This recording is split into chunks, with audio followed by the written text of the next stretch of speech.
परम श्रद्धास्पद परम पूज्य आचार्य प्रवर के चरणों में अभिवंदना। आदरास्पद साधु साध्वी वृंद, उपस्थित धर्म परिवार, श्रीमद् राजचंद्र का एक ग्रंथ है आत्म सिद्धि, और उसमें एक पद्य लिखा गया है, जेह स्वरूप समझा बिना पाम्यो दुख अनंत, समझाव्यो ते पद नमो श्री सद्गुरु भगवंत। व्यक्ति जब तक अपने स्वरूप को नहीं समझता है तब तक वह अनंत दुखों को प्राप्त करता रहता है, और जिस दिन वह अपने स्वरूप को जान लेता है सारे दुख उसके समाप्त हो जाते हैं। दो शब्द हमारे सामने आते हैं, एक है स्वरूप और दूसरा है रूप। हम जो देख रहे हैं वह रूप है। दृश्य जगत में रूप का साक्षात्कार हो रहा है, दृश्य वस्तुओं का साक्षात्कार हो रहा है, व्यक्तियों का साक्षात्कार हो रहा है, किंतु हम अपने स्वरूप को नहीं देख पा रहे हैं। हम अपने स्वरूप से अनभिज्ञ हैं। स्वरूप है वह हमारा स्थायी तत्व है, और रूप है वह अस्थाई है। स्वरूप है वह अपरिवर्तनशील है, उसमें किसी प्रकार का कोई परिवर्तन नहीं होता, और जो रूप है उसमें अनेक प्रकार के परिवर्तन हम देखते रहते हैं। आंखों से हमें पता चलता है यहाँ यह परिवर्तन हो रहा है। आत्मा हमें दिखाई नहीं दे रही है, शरीर हमें दिखाई देता है, हमें अपनी इंद्रियां दिखाई देती है, लेकिन चिंतन के स्तर पर हम ये जानते हैं कि आत्मा अलग है और यह शरीर अलग है। जब व्यक्ति को स्वरूप का बोध हो जाता है तब उसे अपने आत्मा की अनुभूति होती है, वह अपने शुद्ध स्वरूप का अनुभव करता है, ज्योतिर्मय स्वरूप का अनुभव करता है। और जब तक वह रूप को देखता है, रूप के जगत में रहता है, तब तक वह अपने स्वरूप का अनुभव नहीं कर सकता। हमें प्रयत्न करना है कि अपने स्वरूप को हम कैसे जाने, अपने स्वरूप को हम कैसे पहचाने। और स्वरूप को जानने के लिए हम प्रयत्न करते हैं या व्यक्ति प्रयत्न करता है तो अनेक प्रकार के आकर्षण आते हैं, और जब आकर्षण सामने आते हैं तो स्वरूप तक पहुंचने की बात भी वह भूल जाता है। वह भौतिक जगत में उलझ जाता है, पौद्गलिक जगत उसके लिए आकर्षण का केंद्र बन जाता है, आकर्षण का विषय बन जाता है। वह आत्म सिद्धि को भूल जाता है और भौतिक सिद्धि प्राप्त करने के लिए वह सतत प्रयत्नशील रहता है। आनंद गंजी का नाम आपने सुना होगा। आनंद गंजी भारतीय संत परंपरा में एक उत्कृष्ट कोटि के संत हुए हैं। उन्होंने ध्यान की गहरी साधना की थी।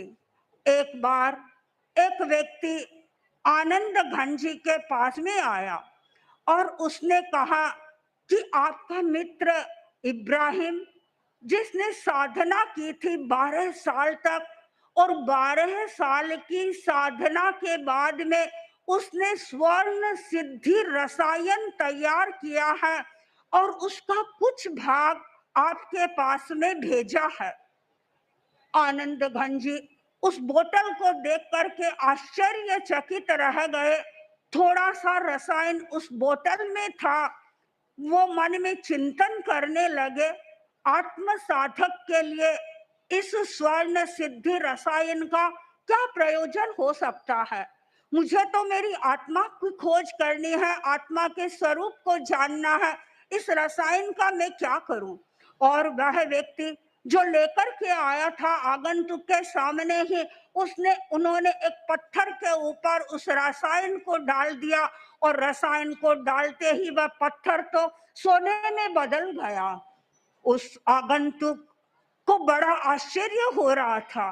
उसके मन में आ रहा था कि लोग तो इस स्वर्ण सिद्धि को प्राप्त करना चाहते हैं, कहां कहां दौड़ लगाते हैं इसे पाने। और आनंद घनजी को तो उनके मित्र ने ये भेजा और आनंद घनजी ने तो इस पत्थर के ऊपर उड़े, पत्थर है वह स्वर्ण की शिला बन गई। आगंतुक को उनका व्यवहार अच्छा नहीं लगा। उन्होंने कहा आपने मेरा भी अपमान किया है और इस रसायन का भी अपमान किया है। आनंद घनजी ने कहा नहीं, मैंने किसी का भी अपमान नहीं किया है। तुम जाओ और मेरे मित्र इब्राहिम को कहना कि काश तुमने इतना समय इस 12 वर्ष तक की साधना की खाली स्वर्ण सिद्धि रसायन प्राप्त करने के लिए। यदि तुम अपनी आत्मा की साधना करते, आत्मा की सिद्धि के लिए कुछ प्रयत्न करते तो शायद यह तुम्हारे लिए विकास का विषय होता, तुम्हारे लिए हर्ष का कारण बनता। लेकिन इससे तो कोई खास बात नहीं है। व्यक्ति जब साधना की गहराइयों में जाता है, ये सारी सिद्धि तो इसे स्वतः ही उपलब्ध हो जाती है। और आनंद गंजी ने उस आगंतुक व्यक्ति को एकांत में ले गए और ले जा करके वहां प्रश्रवण किया। और जैसे ही उन्होंने प्रश्रवण किया, आसपास की सारी मिट्टी तो सोने की बन गई और वह तो इसे देख करके और ही अधिक आश्चर्यचकित रह गया। आनंद घनजी ने कहा मित्र को कह देना स्वर्ण सिद्धि के लिए प्रयत्न मत करो, अपनी आत्मा की सिद्धि के लिए प्रयत्न करो। और जो व्यक्ति आत्म सिद्धि के लिए प्रयत्न करता है उसे प्रासंगिक रूप से बहुत सारे फल की उपलब्धि हो जाती है। परम पूज्य भिक्षु स्वामी ने लिखा है कि पुण्य की वांछा मत करो, पुण्य की प्राप्ति की आकांक्षा मत करो, तुम निर्जरा करो, निर्जरा के लिए कोई कार्य करो, यानी बड़ा लक्ष्य सामने रखो, बड़ा लक्ष्य रख करके तुम कार्य करो, तुम्हें छोटी चीजें तो अपने आप उपलब्ध हो जाएगी। और लक्ष्य ही तुम्हारा बड़ा नहीं है तो तुम आगे नहीं बढ़ सकोगे। परम पूज्य आचार्य महाप्रज्ञ जी की एक पंक्ति मेरे दिमाग में कई बार दस्तक देती रहती है, उसके पैर ठिठुर जाते हैं जिसने छोटा लक्ष्य बनाया। यानी जो व्यक्ति छोटा लक्ष्य बनाता है वह आगे नहीं बढ़ता है। हमें लक्ष्य बड़ा बनाना चाहिए। तो हमें लक्ष्य बनाना है अपने स्वरूप को जानने का, और स्वरूप को जानने का लक्ष्य यदि व्यक्ति बनाएगा, आत्म सिद्धि की दिशा में यदि वह आगे बढ़ेगा तो अन्य जो भौतिक चीजें हैं वो उपलब्ध हो या न हो उसके मन में किसी प्रकार की वांछा नहीं है। व्यक्ति कार्य करता है निर्जरा की दृष्टि से। और हम जब दीक्षा लेते हैं तो हमें साधियां यही प्रेरणा देती है कि कोई भी कार्य करो निर्जरा की दृष्टि से करो, प्रतिदान की आकांक्षा से मत करो। मैंने इसका ये कार्य किया है और इस कार्य से इसका मुझे ये प्रतिदान मिलेगा, प्रतिदान की भावना मत रखो। मात्र निर्जरा की दृष्टि से कार्य करो। निर्जरा की दृष्टि से कार्य करोगे तो तुम्हें अपने आप जो चाहिए वह स्वतः उपलब्ध हो जाएगा। किसान खेती करता है, उसका लक्ष्य क्या है? क्या वह तिनकों को प्राप्त करना चाहता है? क्या वह भूसा को प्राप्त करना चाहता है? नहीं, उसका लक्ष्य भूसी को प्राप्त करना नहीं है। उसका लक्ष्य है कि मुझे तो अन्न प्राप्त करना है और अन्न के लिए वह सारा काम करता है। लेकिन अन्न के साथ साथ में उसे तूड़ी भी मिलती है, भूसा भी मिलता है, किंतु वह उसका लक्ष्य नहीं है। हमें अपना लक्ष्य बड़ा बनाना है और लक्ष्य बड़ा हम तभी बना सकेंगे जब हमारे मन में स्वरूप के प्रति जिज्ञासा होगी। और हमारा स्वरूप है ज्योतिर्मय स्वरूप है, हमारा शुद्ध स्वरूप है।